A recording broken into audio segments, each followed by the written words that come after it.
Kalian tentunya pernah ya merobek kertas ataupun membakar kertas. Nah, dari dua contoh tersebut, mana yang menurut kalian perubahan kimia dan mana yang perubahan fisika? Yuk kita bahas. Perubahan fisika. Nah, perubahan fisika ini memiliki ciri-ciri. Ciri-ciri yang pertama yaitu materi sebelum dan sesudah perubahan adalah sama. Nah, dari contoh di atas maka bisa disimpulkan ya bahwa contoh dari perubahan fisika yang pertama adalah merobek kertas. Kenapa? Ya, karena sifat materi kertas tetap, walaupun telah dirobek, tidak mengalami perubahan. Artinya, dari kertas tetap menjadi kertas, hanya berubah bentuknya saja. Contohnya yang lain adalah kayu yang bisa menjadi kursi, lemari, ataupun meja. Nah, untuk contoh yang lainnya lagi, kalian tentunya tahu ya. Nah, ciri-ciri perubahan fisika yang kedua yaitu memiliki sifat dapat kembali ke bentuk semula atau disebut juga reversible. Contohnya adalah perubahan wujud zat yang sudah kita pelajari di video sebelumnya.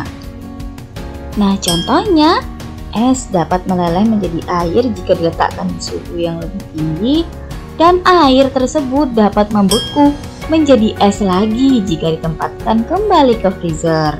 Nah, memang benar sih, es dan air ini memiliki sifat yang berbeda. Namun, zat yang ada di dalamnya tetap sama, yaitu H2O ataupun air. Selain perubahan wujud zat, perubahan fisika juga dapat terjadi ketika kita melarutkan sebuah zat. Contohnya ketika kita melarutkan gula. Nah, hal ini karena larutan gula tersebut masih terdapat air maupun gula. Tidak ada zat atau materi yang baru yang terbentuk. Sifat air masih bisa kita lihat karena dapat dituang dari wadah satu ke wadah yang lainnya. Dan juga sifat gula akan tetap manis. Nah, artinya tidak ada materi yang berubah. Air adalah materi yang istimewa karena kita dapat menjumpainya dalam bentuk padatan, cairan, dan gas dalam dunia ini, baik secara langsung maupun tidak langsung. Sesungguhnya 2/3 bagian dunia ini adalah air. Dalam ketiga bentuk ini, sebagian besar es terdapat di wilayah kutub. Nah, air yang ada di bumi kita tidak akan pernah habis jumlahnya karena air memiliki siklus air ataupun daur ulang air. Nah, penjelasan siklus air yaitu air dari laut, sungai maupun danau serta dari tumbuhan yang menguap karena adanya panas dari matahari sehingga membentuk uap air. Uap air yang tidak terlihat ini naik sampai mencapai ke tempat yang tinggi. Ketika bertemu udara dingin, maka uap air akan mengembun sehingga membentuk awan. Awan terdiri atas tetesan-tetesan air yang sangat kecil. Awan terbawa oleh angin. Bila awan mencapai titik ketinggian yang sangat tinggi, yang suhunya sangat dingin, maka tetesan-tetesan air yang kecil akan bergabung sehingga membentuk tetesan air yang lebih besar yang akan turun sebagai hujan. Proses ini disebut presipitasi. Ketika hujan turun, maka air hujan mengalir ke laut, sungai, dan danau serta diserap oleh tumbuh-tumbuhan.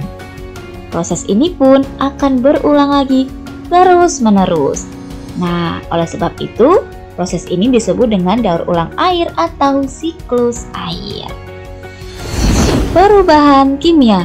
Jika contoh di atas tadi, kertas disobek merupakan contoh dari perubahan fisika, maka kertas dibakar ini merupakan contoh dari perubahan kimia. Nah, perubahan kimia ini terjadi apabila terjadi perubahan materi, baik sesudah maupun sebelum terjadi perubahan. Nah, pada saat terjadi perubahan kimia, ilmuwan sains menyebut bahwa reaksi kimia telah terjadi. Nah, reaksi kimia biasanya dituliskan dalam bentuk persamaan untuk mempermudah para ilmuwan. Persamaan kimia ini dapat ditulis dalam bentuk kata ataupun simbol. Contohnya, jika kita membuat donat dari tepung, mentega, telur, dan gula, maka persamaan reaksi dapat ditulis dalam bentuk kata-kata seperti berikut. Dalam persamaan di atas, tepung, mentega, telur, dan gula adalah bahan-bahan sebelum reaksi kimia atau disebut dengan pereaksi. Sementara donat adalah hasil yang diperoleh setelah reaksi kimia tersebut selesai. Donat adalah produk suatu reaksi. Nah, ada 4 tanda-tanda terjadinya reaksi kimia. Yang pertama, adanya perubahan warna. Pernah ya melihat seseorang yang mengecat rambutnya? Nah, itu merupakan contoh dari perubahan kimia karena adanya terjadinya perubahan warna. Contoh lainnya juga terjadi ketika ibu yang sedang memanggang kue sampai warnanya kecoklatan. Yang kedua, terbentuknya gas. Tanda kedua dapat dilihat pada reaksi antara logam magnesium dengan larutan bening asam klorida. Nah, pada larutan tersebut akan terbentuk gelembung yang terbentuk pada saat air mendidih, karena gelembung-gelembung ini merupakan hasil reaksi kimia antara magnesium dan asam klorida yang membentuk gas hidrogen. Selain gas hidrogen, dihasilkan pula larutan magnesium klorida. Jadi dapat dilihat ya bahwa zat yang ada di sebelum dan sesudah reaksi itu berbeda. Yang ketiga, terbentuknya endapan. Beberapa reaksi kimia menghasilkan endapan sebagai salah satu produknya. Padahal tidak ada endapan atau padatan pada reaksinya. Reaksi awal biasanya berupa larutan yang keruh setelah dicampur. Nah, larutan yang keruh menunjukkan adanya padatan yang tidak larut. Apabila dibiarkan beberapa saat, maka padatan itu akan menumpuk di bagian bawah tabung reaksi ya. Nah, padatan ini yang disebut sebagai endapan. Yang keempat, adanya perubahan energi. Reaksi kimia yang terjadi pada saat terjadi ledakan menunjukkan adanya cahaya dan panas. Cahaya dan panas adalah dua bentuk energi. Reaksi lainnya yang menunjukkan perubahan energi adalah reaksi pembakaran logam magnesium, seperti yang dicontohkan pada video tersebut.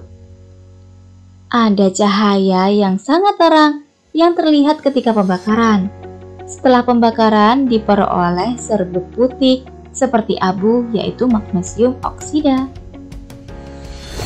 Jadi, intinya perubahan kimia ini terjadi karena adanya materi baru yang terbentuk, yang bisa ditandai dengan adanya perubahan warna, terbentuknya gas, terbentuknya endapan, ataupun adanya perubahan energi, ataupun adanya perubahan panas.